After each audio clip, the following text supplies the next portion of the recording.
Hello, welcome to Spanish 101. I will be your Spanish professor. My name is Sandra Silva-Cisneros. I'm going to go ahead and introduce myself. I acquired my bachelor's degree from the university, California State University Stanislaus, in which I major in Spanish. I then proceeded to accumulate a single subject and multiple subject teaching credential in which I've used it to teach elementary, middle school, and high school.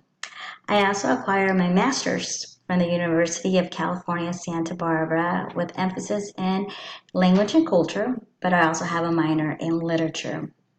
With all of these previous experience, I am going to use my experience into the classroom and help you assimilate and learn Spanish in a great, productive classroom environment. Let's have a great semester. Thank you.